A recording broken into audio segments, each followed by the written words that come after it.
Hello friends, வணக்கங்க. நான் ரதியா சமையலேருந்து சாந்தி பேசுகிறேன். எப்படி இருக்கீங்க? நல்லா இருக்கீங்களா? இன்றைக்கி நான் வந்து மஷ்ரூமில் வந்து ரைஸ் செய்ய போகிறேன். நான் எப்படி செய்கிறேன்னு உங்களுக்கு செஞ்சு காமிக்கிறேன். ஃபஸ்ட் டைம் வீடியோ பார்க்குறவங்களா இருந்தால் சப்ஸ்கிரைப் பண்ணிக்கங்க. பக்கத்தில் இருக்க பெல் பட்டனை கிளிக் பண்ணிங்கன்னா நான் போடுற வீடியோவில் உங்களுக்கு உடனுக்குடன் வந்து சேரும். வாங்க வீடியோக்குள்ளே போகலாம். இது வந்து ஒரு பேனில் வந்து நான் வந்து தண்ணி ஊற்றி வச்சுருக்கேன். அது கொதிச்சிட்ருக்கு. பாஸ்மதி அரிசி வந்து அதாவது ஒரு 200 கிராம் எடுத்து வச்சுருக்கேன். இது வந்து ஒரு அரை மணி நேரம் ஊறி இருக்குது. இதை தண்ணி வடிச்சிட்டு நம்ம அதில் ஆட் பண்ணிக்கலாம். தண்ணி கொதிக்குதுங்க. இந்த ரைஸ் வந்து நம்ம இதில் சேர்த்திடலாம்.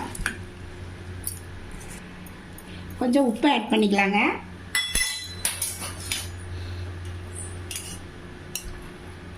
ஆயில் வந்து ஒரு ஸ்பூன் விட்டுக்கலாம். அப்போ தான் வந்து நம்ம சாதம் கலர்றப்போ ஒன்றோட ஒன்று ஒட்டாமல் பளபளன்னு இருக்கும். அதுக்கோசரம் இதை ஆட் பண்ணியிருக்கேன். பாருங்கள், நல்லா கொதிச்சு வேகுது. இது வந்து ஒரு 90% வெந்ததுன்னா போதும். அது வரைக்கும் கொஞ்சம் அப்படியே வெந்துட்டுருக்கணும். ஒரு 2 நிமிஷம் ஆகும். அப்படியே கொதிச்சு வேகட்டுங்க.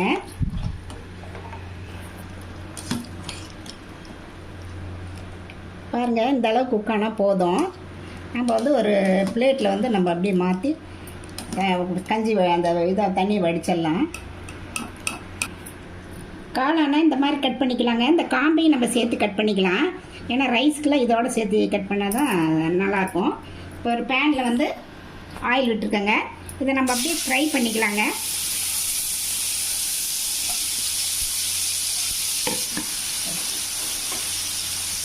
கொஞ்சம் பெப்பரு, கொஞ்சம் உப்பு போட்டு நல்லா ஹை ஃப்ளேமில் வச்சு நல்லா ஃப்ரை பண்ணிக்கலாங்க. ஒரு 2 நிமிஷம். காளானில் கொஞ்சம் தண்ணி விட்டுருக்குதுங்க. அது கொஞ்சம் அப்படியே வத்துற வரைக்கும் அப்படியே வறுக்கலாங்க. பாருங்கள், தண்ணியெலாம் வற்றிச்சு. இந்த அளவு ஃப்ரை ஆயிடுச்சு. போதும். நம்ம இதை வந்து எடுத்துகிட்டு நம்ம தாளிச்சிக்கலாங்க. ஒரு பேனில் எண்ணெய் ஊற்றி வச்சுருக்கேங்க. கொஞ்சம் சோம்பு, கொஞ்சம் ஜீரகம் போட்டுக்கலாம். பெரிய வெங்காயம் கட் பண்ணி வச்சுருக்கேன், ஸ்லைஸ் பண்ணியிருக்கேன். அதை இதில் ஆட் பண்ணிக்கலாம். வெங்காயம் பாருங்கள் நல்லா செவக்க வதங்கிருச்சு. இஞ்சி பூண்டு பேஸ்ட் வந்து ஒரு ஸ்பூன் போட்டுக்கலாம். அது பச்சை வாசனை போகட்டும். பெரிய தக்காளி ஒன்று கட் பண்ணி வச்சுருக்கேன், அதையும் இதோட ஆட் பண்ணிக்கலாம். ஒரு 1/4 டீஸ்பூன் மஞ்சள் தூளுங்க.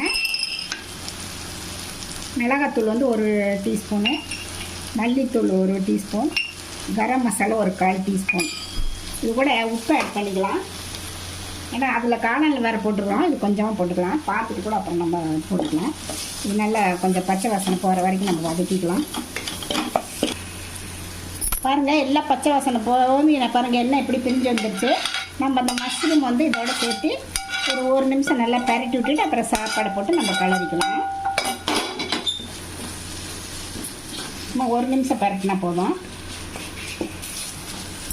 நம்ம இந்த ரைஸ் வந்து இப்போ இதோட சேர்த்திக்கலாங்க.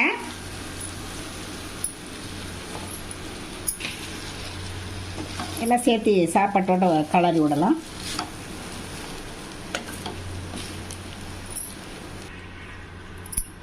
பாருங்கள், ரெடி ஆயிடுச்சு. ஸ்ப்ரிங் ஆனியன் போட்டு நம்ம இறக்கிக்க வேண்டியதுதான். இது வந்து ரொம்ப டேஸ்ட்டாக இருக்கும். பாருங்கள் எப்படி இருக்குன்ட்டு. ரொம்ப டேஸ்ட்டாக இருக்கும். இந்த மாதிரி நீங்களும் ட்ரை பண்ணி பார்த்துட்டு எப்படி இருக்குன்ட்டு ரதியா சமையலுக்கு சப்ஸ்கிரைப் பண்ணுங்கள், லைக் பண்ணுங்கள், ஷேர் பண்ணுங்கள். அடுத்த வீடியோவில் வேறு ரெசிபியோடு சந்திக்கிறேன். வணக்கம்.